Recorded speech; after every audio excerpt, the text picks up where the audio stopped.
that's why I always say, think big from the beginning, and in thinking big, you want to be sustainable. If you walk away from the business, can it still run? God forbid you get sick or anything, can it still run? And you want vacation. Hello. Yes, you need to be on the beach or on the mountains, wherever you want to be. You want to be able to, step back. Because like you said, you want to grind in the beginning, but after a while, you didn't start the business to just be in it all the time. You want to be able to take a step back and go on that vacation. We're gonna get better. Hello, everybody, and welcome back to the Inclusive Business Lab, the podcast. Today, we are going to have a conversation about your business and when to hire help, when things kind of get overwhelming, when to take that choice, who to hire, how to hire. And I'm so glad to have Chelsea here from the Virtual Collab. And she has helped me in my business. And we want to have this conversation so that we can kind of normalize asking for help, number one. And number two, trying to figure out which help, when to go, which direction, all of those things that are confusing when you're just starting out in business. So without further ado, I'll let Chelsea introduce herself and talk about her business. Yes. Thank you so much, Keisha, for inviting me to be here. And I'm also happy that I've been able to support you. I am Chelsea. I am the founder and the CEO of the Virtual Collab. We are a executive assistant and operations management agency. We specialize in working with public health as well as social impact entrepreneurs. And we help entrepreneurs with their business to make it be sustainable. So we do that through systems, processes, people, and just like project managing the different tasks and things that are happening to make sure that the business is running smoothly and efficiently, as well as to help for you to manage your time, because there's only so much time in the day. So you want to make sure that you're using it to do revenue generating tasks for your business. Yes, for sure. And one of the things that was super important that you mentioned was that you help entrepreneurs in the social justice space and public health, which is a very interesting point, because when you're looking for someone to help you, they need to understand what type of business you have, because that is so important to selecting someone. So that is how I kind of got in your circle. I saw her on Instagram, and you head over to her Instagram right now. It's amazing. And saw that there was actually somebody in my niche, right? Social justice, all of these things. And a lot of people don't understand how different it is to help or assist an entrepreneur that's in this space. Right. So what made you select that niche? Yeah, so I have my master's of public health. I've always been in the healthcare, public health, medical education industry. And in that, a lot of social impact, social justice, health inequities, or like the inequalities that we face, especially as, Black people, Black women. So I've always had an interest in that space. And so when I started the business, I kind of was helping, all entrepreneurs. And then I was like, what am I passionate about? So I niched down into working with people in the public health and social impact space, because our goals align. Like, we want to see a more equitable and just world. So the work that we do supports that. Yes. And I was so excited to see that, because most people just mark it as, a virtual assistant and think that they can just take over tasks. But it's important to understand like the different nuances of whatever your niche is. So we're kind of getting into the content of, how to hire, like, what are you looking for? And for me, that was somebody who was well versed in social justice issues, public health, all of those things that, again, make this world a better place, because that's what I'm all about. Yeah. So what about somebody outside of that? Like, what are you looking for when it comes down to, well, let's kind of go back a minute. Mm-hmm. When should we start looking for help? Because I think that's one of the number one issues is like, when should I start thinking that I need to bring on an executive assistant or someone to help me in my business? Yeah. I feel as though, depending on the type of clientele that you have or the type of services you provide, if say you're working in between the 9 to 5 time range and it's past 5 o'clock, or if you're working the 5 to 9 range and you're up past, you're going past 10 o'clock, and you just feel like I just don't have enough time, or the quality of your work is not as well for your clients, those are some signs of when okay, it's time for me to hire someone. Or if the way in which your processes, the things you're doing stuff, you're just like, there's got to be a better way. Right. Or I need to be more efficient. Or your business is growing. Like, you're getting so many people reaching out to you and want to work with you. And you're like, I'm just one person, I need to bring someone else on. So those are usually the signs of when you know, okay, it's time for me to look for someone. And what I recommend people are doing is a time audit. So if you realize like, okay, this is I need to bring someone on, but for what? What will they be doing? What role? Do a time audit. I usually say like take 2 months and track your time, but as well as write down. So you're essentially kind of creating like a job description or a scope of work. So you're writing down the things that you're doing on a day-to-day basis. And then you can, once you look at that, you can say, okay, what can I delegate?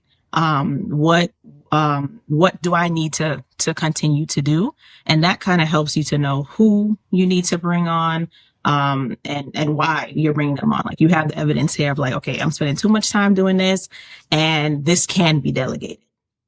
Wow, that's a good idea. Like doing a time audit and writing down all the things that you do day to day, seeing where you're spending a lot of time. Because I think when you do hire somebody on, it is kind of hard to switch from being a solopreneur to having now somebody in your business with you. And you're like, what can I pass over? What should I keep to myself? So having, again, that time audit and systems in place. Do you recommend having systems before or after bringing somebody on? Yeah, well, I'm always thinking ahead. So I feel as though as soon as you start a business, you got to have those systems in place. So I think it's good to have them. And if you do have them while you're working them, you kind of create like your own library of like how you're doing the things, or you kind of create your own standard operating procedure, which may be difficult because you know you're the only one doing it. But it's good to start writing down your process or just like video recording yourself, or there's so many different tools you can use.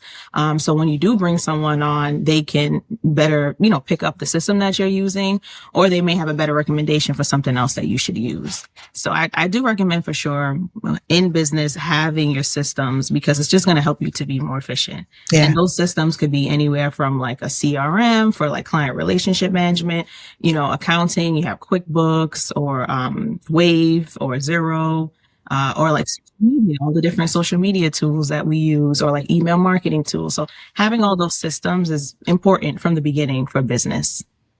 You are dropping so many gems, because I think when you are, when you're starting off all by yourself and your expertise is whatever that thing is that you do, like for me, it's consulting and doing business mentorship.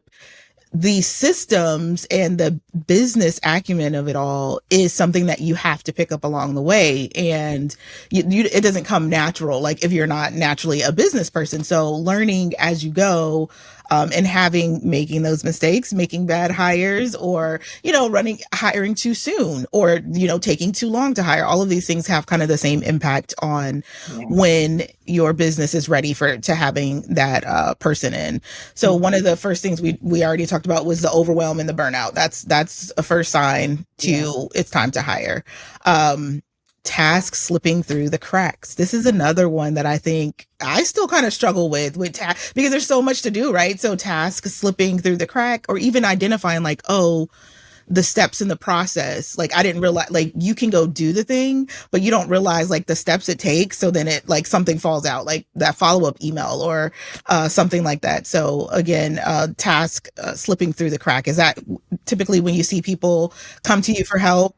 Yeah, absolutely. Tasks are slipping through the cracks and they're like, I'm overwhelmed, or I forgot to do this. And, the client's reaching out to me. I don't have enough time, or I told them this deadline and I'm missing it. Yeah. So it's like, okay, it's time to bring on help. And you do the time audit so like who to bring on. So sometimes you may need someone who's client facing, where they are like, they might have the same subject matter expertise as you, so they can help you with the client work.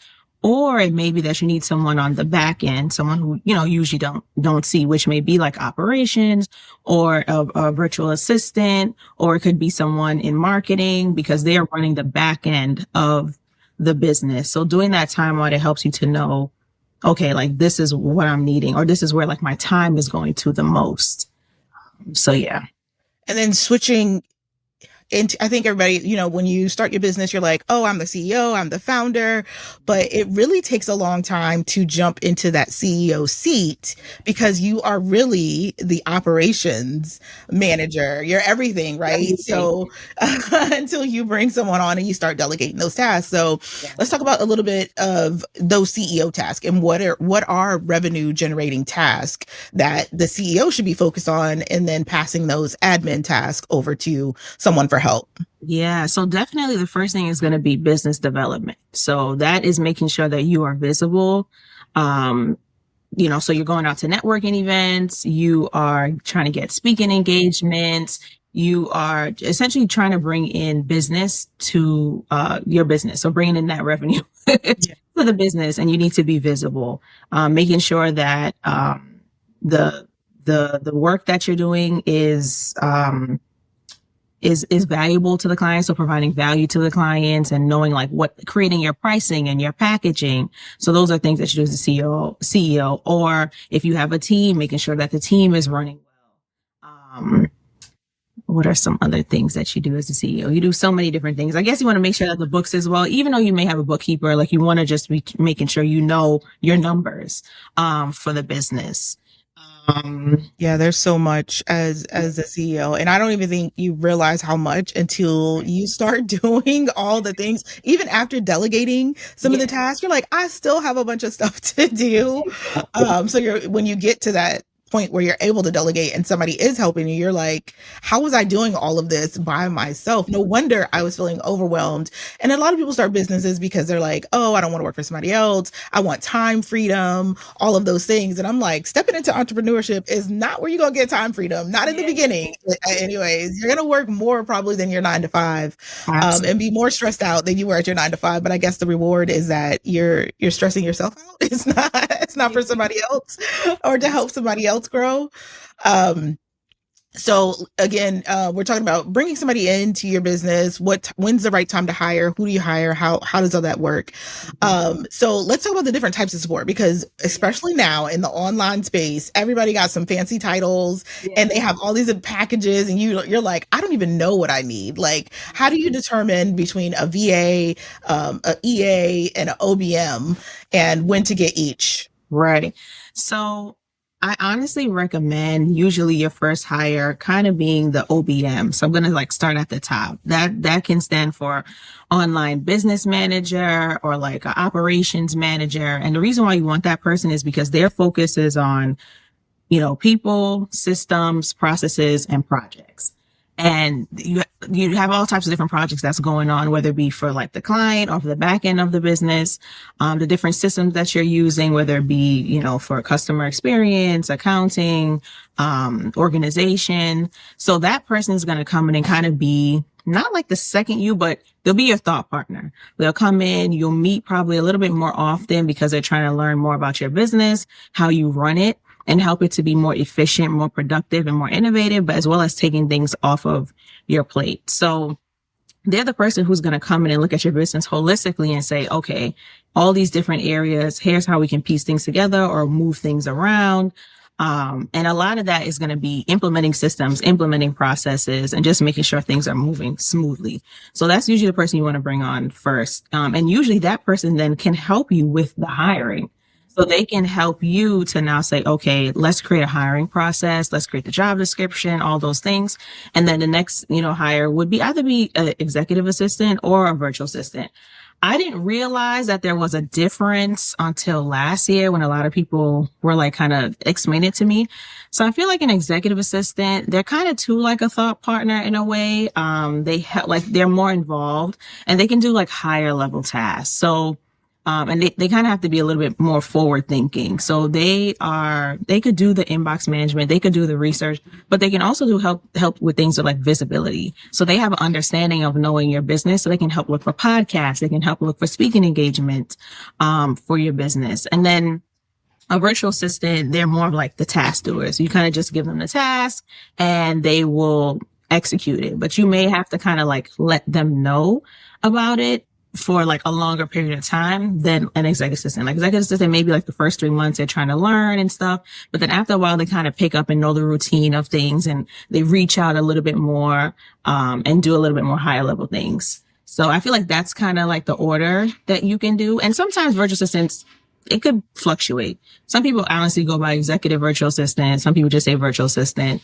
But I truly believe that you need an ops or online business manager person first, because what can happen is you can bring in a VA to do the task that maybe a system probably can help with doing, or maybe the process, it felt overwhelming because it was clunky. And now that ops person is saying, well, there's a better way of doing it. And sometimes you need a second eye because you're in it so much. You need someone else to help you work on the business. So yeah. Yeah, that is a good way to distinguish between the two. Like someone to, like if I'm having a Zoom conference or something, the person in the chat that's helping dropping links and all that, that's your virtual assistant that's helping out, versus the executive assistant who may have helped get that speaking engagement or whatever. They have more foresight into the business. Yeah. And sometimes, you hire an executive assistant and you're thinking you're getting VA assistant, right? And you're like, that's not, something's misaligned. So you're like, what did I not communicate right? Or what's happening here? So hiring the right person and hiring, getting the right fit is probably one of the most difficult tasks when you start out, especially if you're in this online space to where you're, you see people posting, everybody's popping up with businesses. Yeah. So where's the best place, and probably not even a real answer for this, but where do you start looking for a virtual assistant or a executive assistant? And what kind of red flags would you say run from? Yeah. So I would say first place you want to look is within your network. Because those people are going to be referred to you or probably have recommendations already. They work with someone. So now it's like, oh, I've worked with this person. They were really great. I highly recommend them. So it makes you feel, it breaks that trust barrier because someone else recommended them. And they were referred to you. So that's where you want to look first. But just how when you go out looking for clients, you go for conferences, you look for where your clients are going to be. You go where so you want to go where that team member is going to be. So a lot of Facebook groups, believe it or not, is where you'll find like operations or back-end support. Like there's specific virtual assistant groups. There's specific ops manager groups that you can find, even for people with like marketing. And you can join those groups, and a lot of people are in there. Like, me, like there's the Virtual Savvy as a group. There's a group called, Black Virtual Assistants and Freelancers. Oh, okay. What's the other group? There's another one called like the Ops Authority, and there's another one called Higher Up Online. So a lot of places like that is where you can find people. You post your job op is what they call it. And you get so many applications and people apply, and then you start your screening process through there. And then there's also places like Fiverr and Upwork. A lot of people in the support space kind of are wary about it because there's a lot of scams and stuff that happen. But most of the times you can still find help from there. So those are the places where you would find, virtual support. And the things and something that I've learned recently too is like, you want to find people who have like the skills to be a support person for you, whether it be assisting or operations. The skills are like innate. So like they're just naturally organized. They just naturally plan things. Or they just naturally are like innovative or productive. So those are like the natural kind of skills that just come to them, because all the other skills of like how to manage someone's specific inbox, that can be trained. Okay. Yeah. How to set up a Zoom, like you can learn that, there. But how to maintain it, like that kind of is a skill that just comes naturally for you. So that's something that I had to realize when looking for people like on my team, for myself. Or what that kind of helped me realize, like, oh, Chelsea, this is why you're kind of different. Like these skills are just naturally for you. And now you're just using them to support other people in their business. So those are the things that you want to look for. A lot of people too, they give like maybe assignments and stuff like that to see how people, would do. But honestly, in my experience, you don't know until people start coming in and you start working with them and you see their work ethic. And sometimes with that, it may be a little bit too late, but everything is a learning experience. And you take from it and you say, okay, here's what I'm going to do differently in the process. Here are the questions that I'm going to ask differently. So it's all a learning curve for sure. True. So true. So true that people, it's just like hiring for a regular 9 to 5 job, right? You get your resume, you come and you interview and you put your best foot forward, and then you get in the job and you're like, I don't think so, right? You turn out to be a different person, and then you're having to fire. So some of the things, you can't count for, you can't try to prevent, but I think there's some glaring red flags that some people should look for. And one is overpromising. In the beginning, is overpromising what they can do for you or your business, because results may vary with any and everything, right? Results are going to vary. What else do you think is another like red flag? Yeah, I think so. For me, you can look at the small things of like someone's response. Like, are they like, you could tell when someone's like not a good communicator or they don't like really read through. So if I send you something for onboarding and it says, oh, provide all these things before the call, and then I get on the call and I see that you didn't do those things, that's a red flag because that shows that you didn't read through thoroughly, or, you didn't ask questions or whatnot. I feel like that's something else that's a red flag. Or just honestly, just always having an excuse for something. Like, okay, I understand, you have one excuse, like something things happen. But if every single time there's an excuse or something, or if every single time you're late on providing the deliverable, those are red flags for sure that I can think of easily. How do you feel about someone's online presence? Like if they have like no online presence, or, is that something that's important to hiring? Yeah, I think so. People buy from people. I can't tell you the amount of websites that I go on and the about section. I don't see who the person is. I don't know anything about their backstory. It's like, are you real? I don't know. I feel like having an online presence is very, very important. It's like your digital footprint. It's so people know how you're real. I've had people tell me like, oh, Chelsea, like I read your content and it just makes me feel like I can trust you, or your For sure. Yeah. Like your content is really relatable, or it just speaks to me. And so you need to have that visibility for sure. So I think not having a social presence is a red flag. You are so right. People buy from people these days and not like, companies, or name recognition, I guess, is of course a thing, but going online and looking at somebody, like I'm a stalker, like I will follow you for a while, which I did with you, followed you, and kept watching and watching. I was like, yeah, this is exactly what I need. And in creating my circle of referral partners, like I'm very picky of who I, say is a good fit, or, try this person. And two, again, results may vary because somebody could work really good with you and not with somebody else because you're just not a match. So, I'm very picky about who I bring in. Discernment is something that I'm still learning because I'm very trusting of people. Like I think people should do what they say. So that's something I'm working on myself too. But I think being able to refer, you and your business, because I know that honesty is, again, one of your core values, and trust and are in alignment. So having these referral partners is what is important to help me build my business, so that I can say, as you grow, you're ready for a virtual assistant. Here you go. Or an executive assistant. This is where I want you to start. And then you seeing if it's a fit. And with your circle, you're like, oh, they're not a fit, but here is somebody that I trust, right? Because I trust your recommendations as well, and vice versa. So I think that's why it's so important for us to have these conversations about, being overwhelmed in business and when to bring somebody on, and trust, trust in these online streets is just It's definitely hard. And I think another thing too, you want to look for when hiring and with trust. I always say this: personality over skills. I can, we can probably teach anybody anything. And if not, we probably create an SOP for it, a video for them to follow to do the exact steps. But we cannot change someone's personality. That's a good point. If someone's personality does not have the trust and the honesty, or they're not like a bubbly person, and that's if you want like a bubbly person. Right. Someone who's not just always so stern, so that is a really a fit that you want to look for. And that probably you can't really tell maybe until like the interview, or you're meeting with someone, you kind of get someone's vibe, personality, but also discernment is a big thing for sure.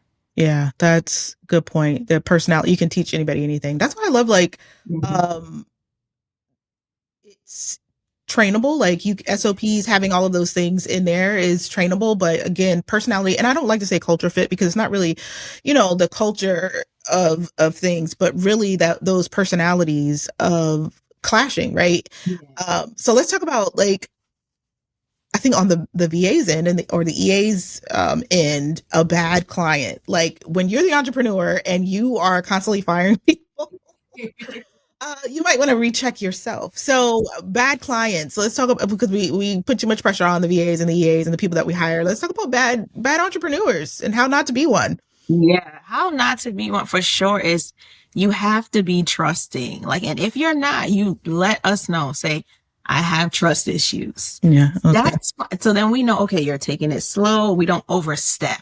So that's one thing. Bad communicator. Like you're like, we can't find you. You pay the invoice and then you ghost us. Or like you give a task and we ask like a follow-up question for clarity and we just don't get it.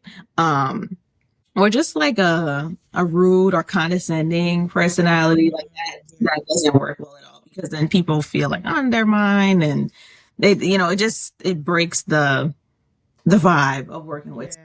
And you didn't get into business yourself uh to be treated like, you're in corporate somewhere, like somebody's bossing you around and telling you like having you panic and anxiety. Like that's definitely and there unfortunately there's some people out here that are actually like that and they're starting businesses. So yeah, avoid those personality traits if you are ready to hire people. If you want to be successful, don't be mean. I'm going to use a nice word of mean. Yes, don't be mean. And you just have to be kind of like a leader.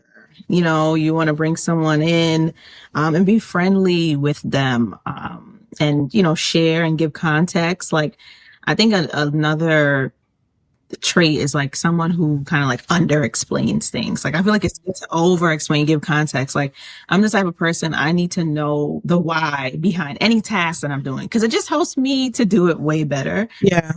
So I feel like someone who just doesn't explain well is not the best trait, or someone that on the EA side, VA side, like we wouldn't want to work with. Um, there was another one that was like right at the tip of my tongue that I was gonna say, and I lost it.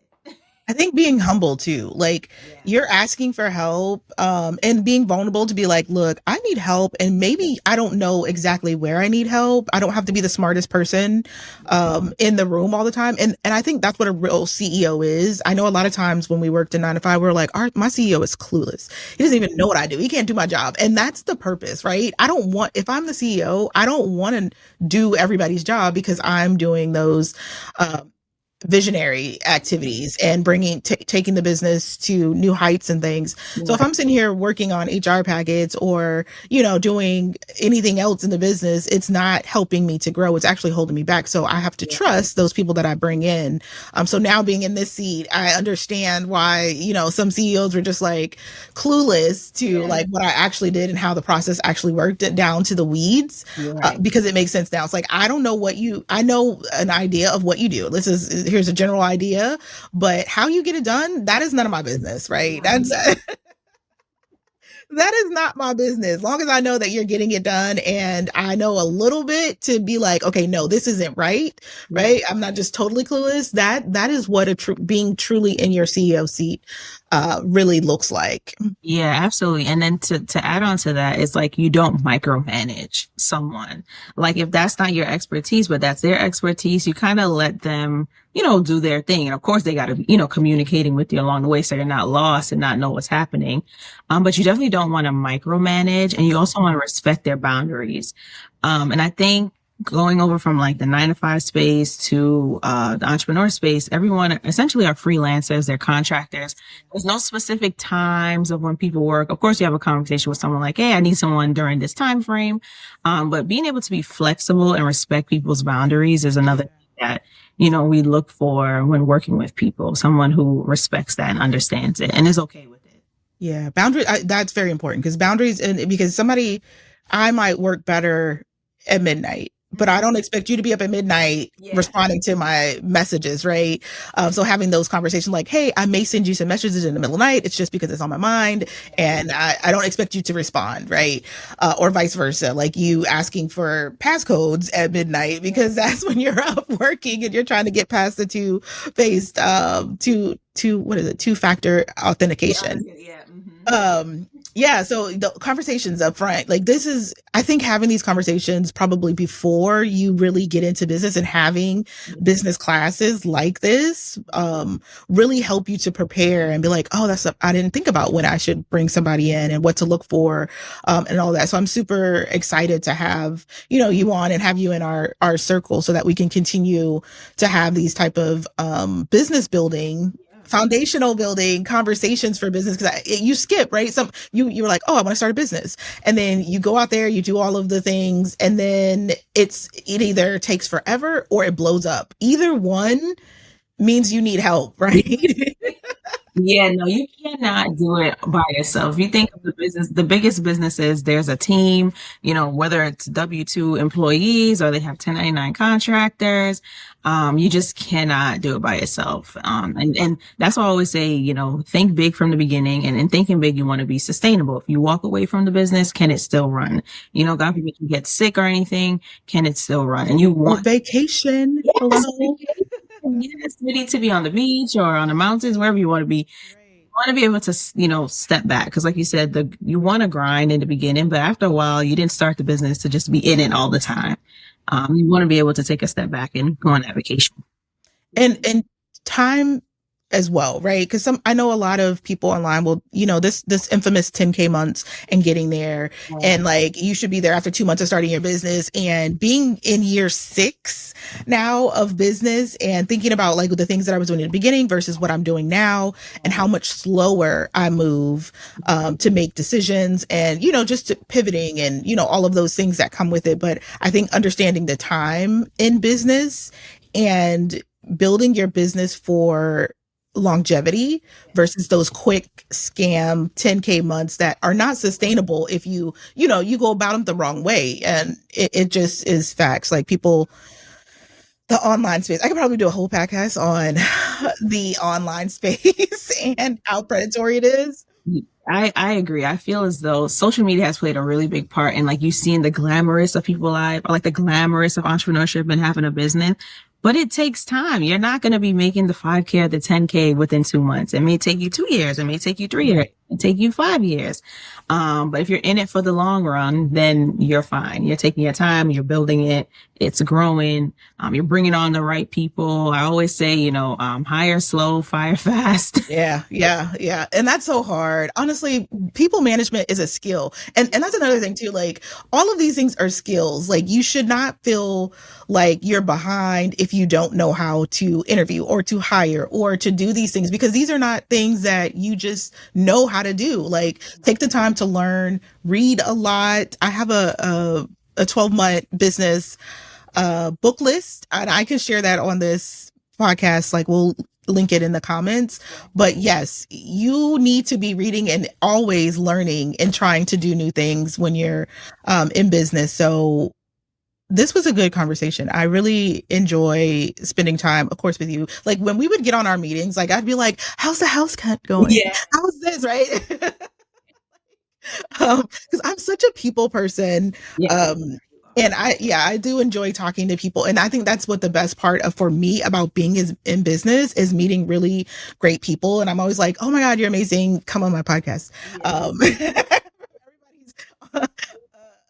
I'm interviewing everyone and willing to share like my space and my audience and do all of those things. But yes, if you are looking, if you're in the social justice public health space and you're looking for assistance in your business, definitely head over to Chelsea's Instagram, hit her up, get on a call with her to see how she can help you and your business go to the next level, because we all need help and we all need someone by our side. Yes, absolutely. Absolutely. Thank you. Thank you so much for one, being in my space and coming into contact with me, and two, for being willing to share your wisdom here on the podcast about, don't let your business run you. Make that money. Don't let it make you. Yeah, I love that. And thank you for being you, Keisha. You're the best. Oh, thank you. All right. So, again, connect with Chelsea in the notes in the comments, and we will see you on the next episode.